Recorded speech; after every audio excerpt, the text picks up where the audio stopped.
देखिए, इससे पहले भी मेरी बातें काफ़ी हुई है। अजमेर की मीडिया से मैं डिस्कस करता रहा हूँ।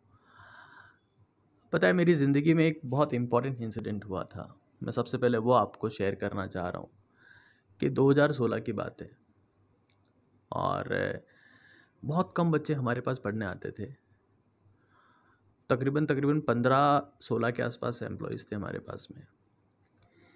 और आमिरा जी, मैं आपको ये बात बहुत स्ट्रांगली बता रहा हूँ कि उस वक्त एक दिन ऐसा था जब हमारे पास में गाड़ी में तेल नहीं था। हमारे पास हंक हुआ करती थी, उस गाड़ी में तेल नहीं था। तो जो मेरा विकास छोटा भाई है, उसको मैंने कहा कि यार भाई, अब गाड़ी में तेल नहीं है और जेब में पैसे नहीं है। तो उसने क्या किया कि वो सुबह जल्दी उठा, 5-5:30 बजे, और पिताजी की जो बाइक थी उससे तेल निकाला, हमारी गाड़ी में डाला। तो ये टाइम हम लोगों ने देखा है और वो टाइम हमको स्ट्रेंथ देता है कि जब हम ऐसे टाइम के साथ सर्वाइव कर सकते हैं तो शायद हम कम से कम मरेंगे तो नहीं, ज़िंदा तो रहेंगे। फिर हमने सोचा कि यार, जब बाकी सब लोग भी नीट और जेईई की कोचिंग में काम कर रहे हैं, हमने सोचा कि हमारा मिशन थोड़ा सा बड़ा होना चाहिए। तो हमारा गोल ये रहा शुरू से ही कि आपको भी पता है कि अजमेर एक एजुकेशन सिटी हुआ करता था।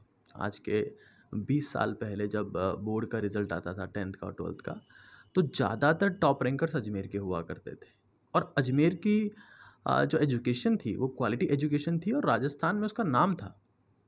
फिर ये नाम कोटा के पास में चला गया, फिर कुछ टाइम बाद में सीकर के पास में चला गया। हमने हमारा गोल यही सेट किया कि अब अजमेर को फिर से एजुकेशन सिटी बनाना है। हमेशा हमेशा मिशन स्टेटमेंट यही रखा कि अजमेर में हिंदुस्तान के हर स्टेट से बच्चा आना चाहिए। और वही चीज़ें जो हमने सीखी थी कि हमको हर एक केस में काम करना है, मतलब किसी भी केस में गिव अप नहीं करना है, वो आज काम कर रही है। हमारे पास में 22 स्टेट से बच्चा आज पढ़ रहा है सेल्सियस अजमेर में। सर, यहाँ पर कहाँ कहाँ के स्टूडेंट हैं जो आपके पास आते हैं? अजमेर शहर के अलावा भी स्टूडेंट काफ़ी हैं, मैंने देखा है कि यहाँ आते हैं और स्टडी करते हैं। इस बारे में आप कुछ बताइए। देखिए, ये सारी शुरुआत हुई कोविड टाइम से। मतलब कोविड टाइम वो था जब, मुझे बहुत अच्छे से ध्यान है, क्योंकि अभी जिसके हाथ में फ़ोन है वो है सुनील, ये इस वीडियो को शूट कर रहे हैं। सुनील ने विकास से कहा था, जो मेरा छोटा भाई है, कि सर मुझे 2000 रुपये चाहिए।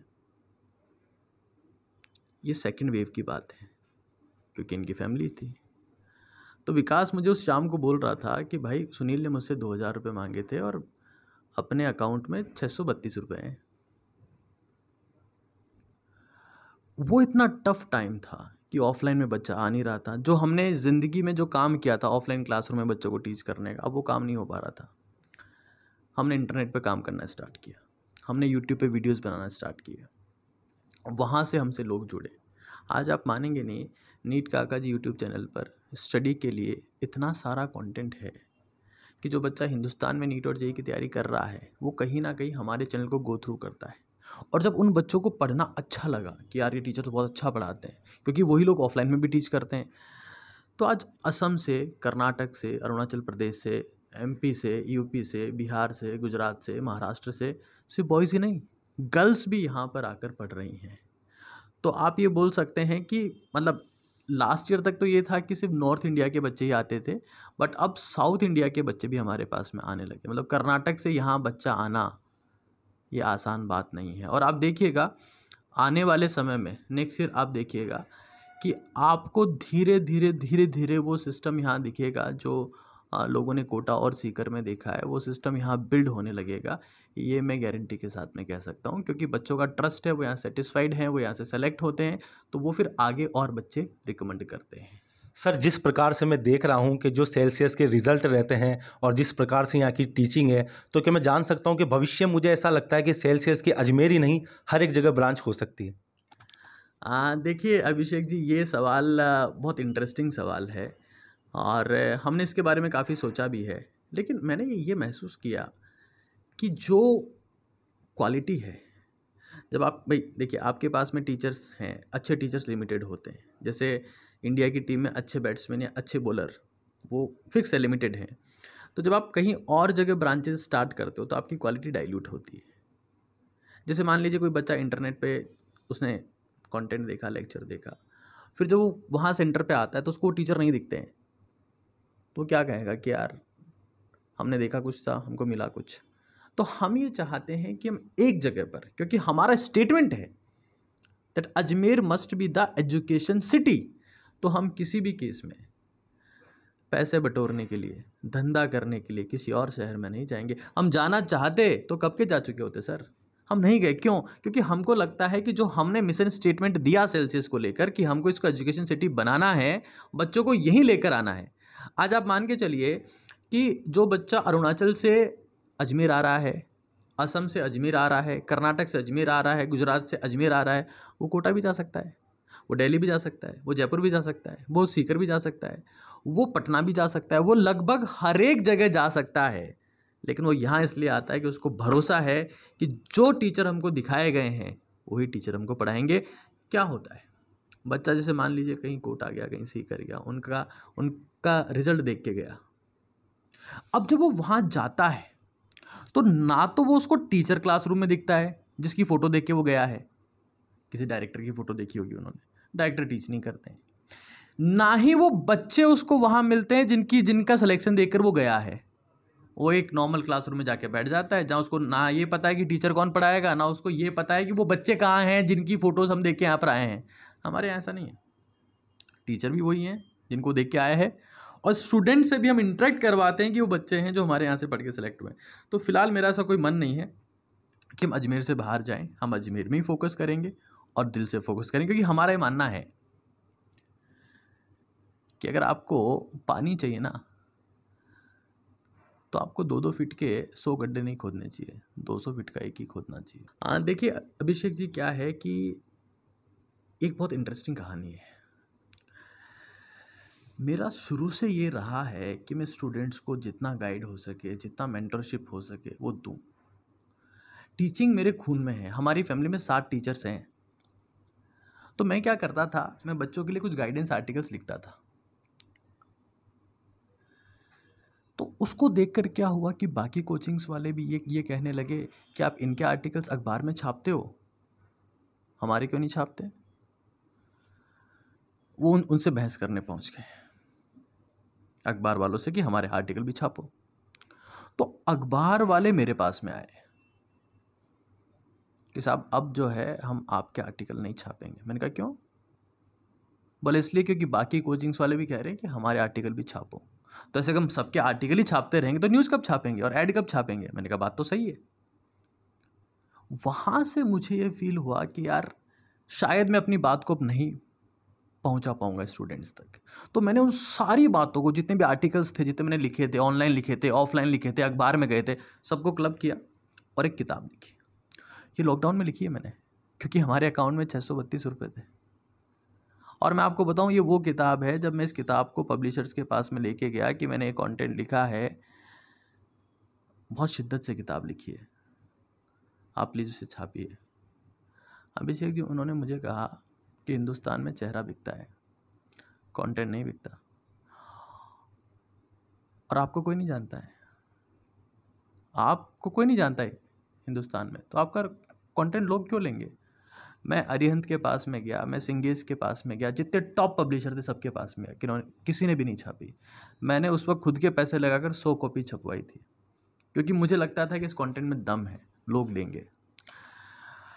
आप बिलीव नहीं करेंगे, वो 100 कॉपी जो है वो 3 दिन में सेल हुई। और उसका फीडबैक ये आया, वो सेल हुई इंटरनेट से, फीडबैक ये आया कि सर ये नीट और जे एस्पिरेंट्स के लिए भागवत गीता है। मतलब अगर बच्चा नीट या जेईई की तैयारी कर रहा है तो ये हर दिन उसको गाइड और मेंटोर करती है। जिन पब्लिशर्स ने मुझे मना किया था किताब छापने के लिए, उनके फ़ोन आने लगे कि सर अब हम छाप देंगे, हम छाप देंगे। लेकिन मैंने सोचा कि आप इसको छापोगे, 400-500 रुपये की सेल आप इसको करोगे, जो मेरा अल्टीमेट पर्पज़ है बच्चे की हेल्प करना, वो इससे पूरा नहीं हो पाएगा।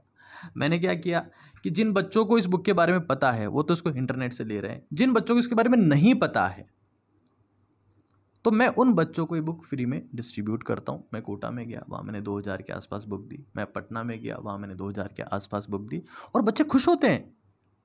उनको ये फील होता है कि जिन टीचर्स को हम इंटरनेट पर देखते हैं, जिन टीचर्स को हम यूट्यूब पर देखते हैं, जिन टीचर्स को हमने आज तक फ़ोन में देखा है या लैपटॉप में देखा है, उनको हम फेस टू फेस मिल पा रहे हैं। तो उनको बहुत अच्छा फील होता है। जब मैं कोटा में गया था, मेरे से 400-500 लोग मिलने आए थे। अभी मैं पटना में गया था, 850-900 लोग मिलने आए थे। अभी मैं दिल्ली में जा रहा हूँ नवंबर फर्स्ट वीक में, वहाँ से ज़्यादा लोग आएंगे। तो जब बच्चों को देखते हैं कि यार बच्चों को हम कुछ काम की चीज़ दे रहे हैं। एक्चुअली में क्या होता है, जब कोई इंसान या कोई टीचर जब कोई बाहर जाता है तो उसे खुद की मार्केटिंग करने जाता है कि यार हमारे यहाँ जाओ, ये करो, वो करो। हम ये चाहते हैं कि हम जब भी बच्चों से इंटरेक्ट करें, बात करें, मिलें, कुछ उनका भला करें। ये हमारा अल्टीमेट गोल है, क्योंकि दुनिया में जब आप आए हो तो आप लेके तो कुछ नहीं जा सकते, आप दे के ही जा सकते हो।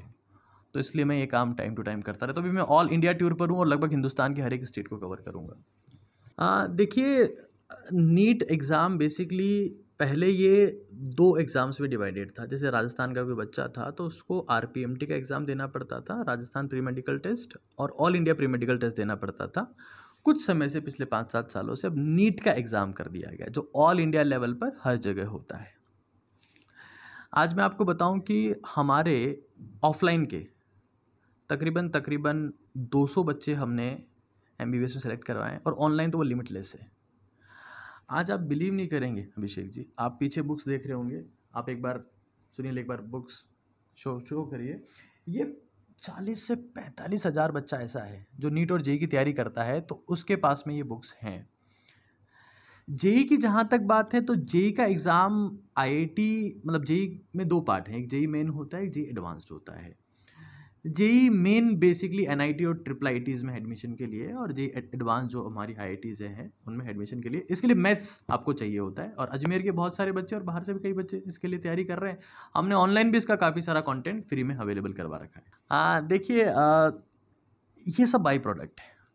आप अगर अच्छा काम करते हैं, बच्चे आपके काम को पसंद करते हैं, उनको लगता है कि कुछ ऐसा कंटेंट दिया जा रहा है जो हमारे लिए हेल्पफुल है, तब वो आपके चैनल को सब्सक्राइब करते हैं। हमने कभी ये नहीं कहा कि आप हमारे चैनल को सब्सक्राइब करो, लाइक करो, कमेंट करो। आप हमारा कोई सा भी वीडियो जाके देख लीजिए, किसी के ऊपर ऐसा नहीं होगा। जब उनको लगता है कि यार अच्छा कंटेंट है तो वो लाइक करते हैं। और यूट्यूब फिलहाल 1 लाख से ज़्यादा सब्सक्राइबर होने पर ये चीज़ अवॉर्ड करती है। मैं एक बहुत इंटरेस्टिंग बात आपको बताता हूँ।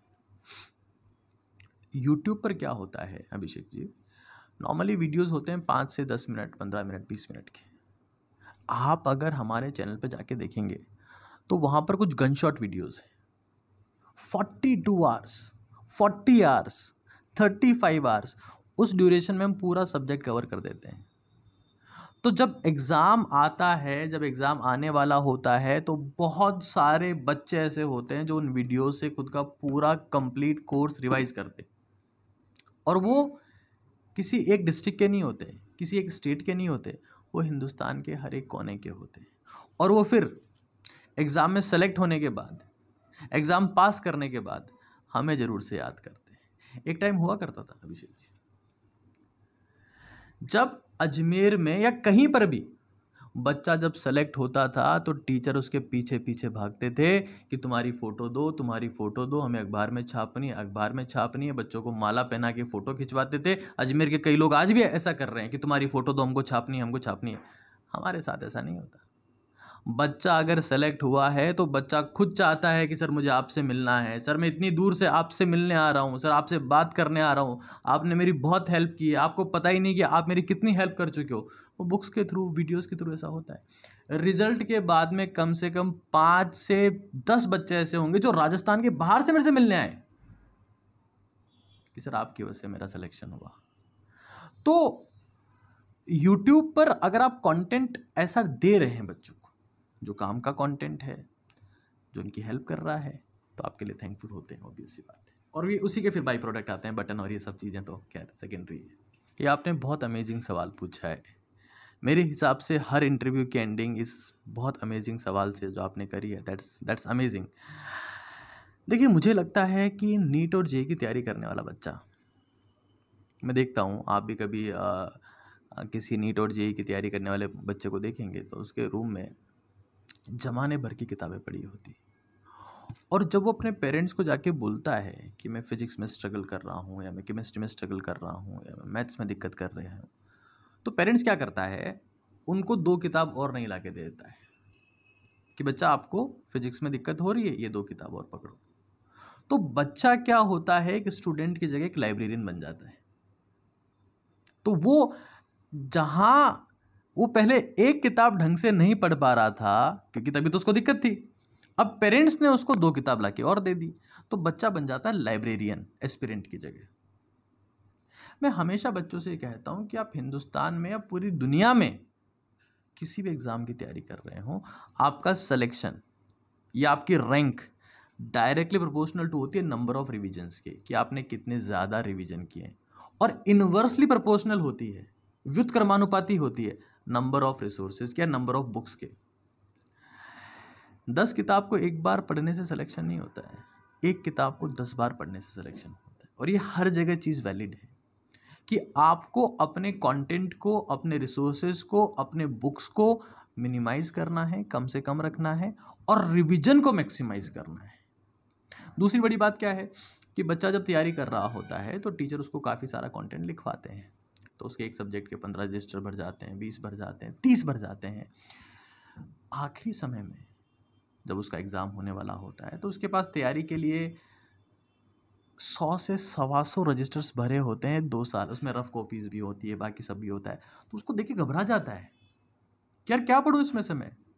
तो दूसरी एक इम्पॉर्टेंट एडवाइस बच्चों के लिए रहेगी कि आप जो भी चैप्टर पढ़ते हैं, जो भी कंटेंट आप पढ़ते हैं, उसको आप 2 से 3 पेजेस में समराइज कर लें। कंटेंट जितना कम होगा, कंटेंट जितना कंसोलिडेटेड होगा, कंटेंट जितना कंडेंस होगा, बच्चे को उतना ही कम कन्फ्यूजन होगा, उतना ज़्यादा सेल्फ कॉन्फिडेंस होगा। और एग्ज़ाम कॉन्फिडेंस से क्रैक होते हैं साहब, एग्ज़ाम किताबों से क्रैक नहीं होते हैं। और कॉन्फिडेंस आपको तब आता है जब आपको लगता है कि मैंने पूरा कंटेंट शिद्दत से पढ़ा है और मैं इस कंटेंट को बार बार रिवाइज कर चुका हूँ। तो कंटेंट का समराइजेशन बहुत ज़रूरी है। तीसरी बात, आजकल क्या हो गया कि कोविड टाइम में बहुत सारे बच्चे ने फ़ोन से पढ़ा, मोबाइल फ़ोन से पढ़ा, तो मैं ये देखता हूँ कि बच्चे अभी भी फ़ोन को छोड़ नहीं पाए, because this is equally addictive to the cigarette and alcohol या फिर गुटखा। जो चीज़ें जितनी एडिक्टिव है, मोबाइल फ़ोन उससे ज़्यादा एडिक्टिव है। आज आप देखिए, बच्चे भी फ़ोन के साथ में ही है, वो फ़ोन के साथ में कुछ गेम खेल रहे हैं या कुछ अपना सोशल मीडिया पे चेक करें या कुछ ना कुछ करते रहते हैं। तो मैं ये कहूँगा कि आप मोबाइल फ़ोन को छोड़ दें। अगर आप सिंसियरिटी के साथ में आपको लगता है कि आपको सिलेक्शन चाहिए और आप किसी ऑफलाइन इंस्टीट्यूट में तैयारी करते हैं जाकर, तो फिर ऑफलाइन ही तैयारी करें। क्योंकि एक चीज़ है कि मोबाइल फ़ोन के ऊपर उंगलियां फिसलने से नहीं, मोबाइल फ़ोन के ऊपर उंगलियां फिसलने से नहीं, पूरे दिन पेन चलाकर जब उंगलियां पिचक जाती है ना, तब सिलेक्शन होता है, तब रैंक आता है। तो ये मेरी एडवाइस रहेगी। होपफुली मैं उम्मीद करता हूँ कि बच्चे इसको इम्प्लीमेंट करें।